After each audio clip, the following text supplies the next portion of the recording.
Closing the circle, recently child development experts have indicated that they believe homework at primary school level is needless, contributes little to academic performance and adds stress to family life. To discuss the topic of homework and to look at the notion of good homework, we're joined once again by child psychologist Sally-Ann McCormack. Welcome back, Sally-Ann. Now, you used to be a teacher, I used to be a teacher. Can we first of all talk about what you call good homework or effective homework? What's the difference between that and homework that's a waste of time? Look, sometimes the children get something called busy work, which is really just a matter of giving them something for the sake of something. And a lot of parents request it. I was saying before that I've had parents on the same day, two different parents saying to me they either gave too much homework or not enough homework, depending on which parent, and you kind of go, well, how do I win there? But I think the busy homework is really what we consider to be a waste of time. But there's great things for homework. I think every single child needs to read every day, and there's a number of other things too that we need to... As a parent, how can we identify the difference between busy homework and purposeful homework? I think if you just stay on top of it yourself, just check out to see what your child is doing. Having said that, and I want to be very clear, parents, please do not do the homework for your children. The amount of parents that actually used to hand in their children's homework or write the notes saying, you know, sorry we couldn't do it last night because we had a late dinner or something like that. I think it becomes stressful because the parents become too involved in their children's work. So involvement as in noticing what they're doing, seeing what they're doing, but not actually doing it for them and allowing the consequences to happen at school. What about correcting them if they're writing something in the spelling? Yeah, I think it's helpful if you're teaching them. Be careful in the style that you do it, though, as well, because sometimes parents just sit there and say, well, that's wrong, redo it 10 times. That's really not the way to do it.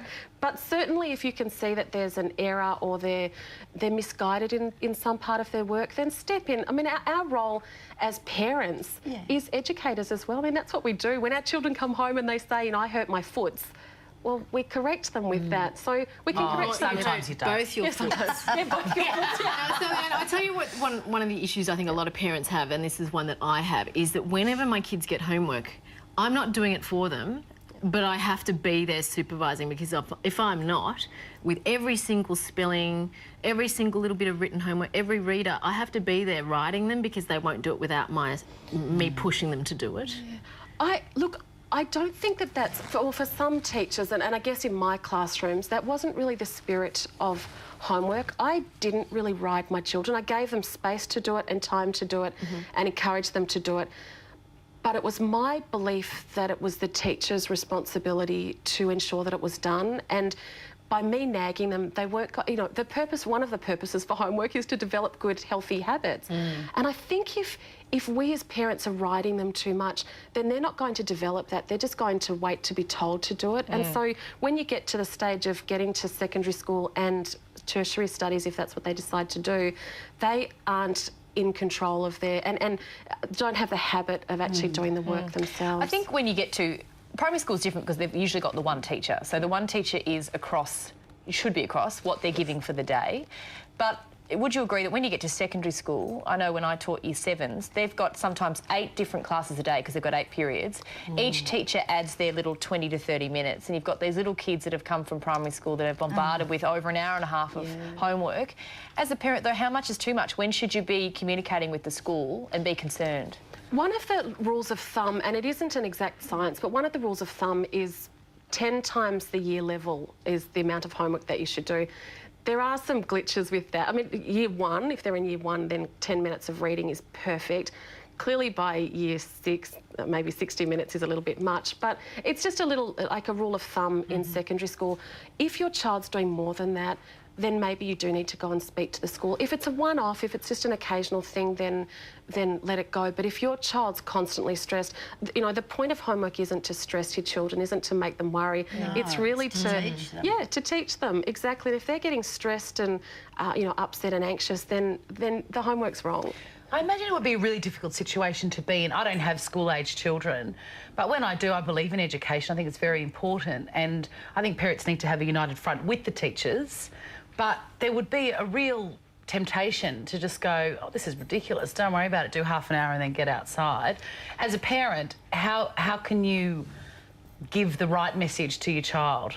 I think that you can, like, take a stand and defend your child, but not undermine the teacher, because what happens in schools, and Georgie, you would know that if you were a secondary school teacher as well, so many of the children will come in and say, well, I don't have to do anything you say. And so you have an undermining of authority. So parents have to be really, really careful with that and make sure that you know, defend your child and say, look, you're doing too much. I might just have a little chat with your teacher and see if there's some way of, you know, reorganising things. Is that some of the problem, that the kids know that that they have no authority over the top of them? Sometimes. Look, yeah, it can be a problem at different times. You hope that parents have chosen to raise children who are respectful and, you know, regardless of what they think of their teachers. But there are times where there just aren't those children. And I mean, from a teacher's point of view, you probably agree, Sally, and sometimes, you know, we are struggling to get through the curriculum. You know, you've also got to put sometimes the shoes of the teacher on. I just know sometimes you just couldn't get through the curriculum, so you had to set homework, and the teachers are under so much pressure themselves from the school and from the government curriculum to get through it. So, as you say, probably learning to respect the teacher and working as a team. Because it is really hard. There is a lot to do at schools, and now we've added things like, you know, technology. You know, we blame the schools for, you know, Facebook and bullying and all those things. And I'm not saying whether that's right or wrong. It is adding to what the teachers have to deal with every day. It's a really tough life. I'm so glad I'm out of the teaching field. You know, it's so much easier now. And, you know, you never get over that nightmare. I'm 37, I still have that nightmare that I wake up and I haven't done my homework and I'm in trouble. Please close your exercise books and thank Sally Ann McCormack.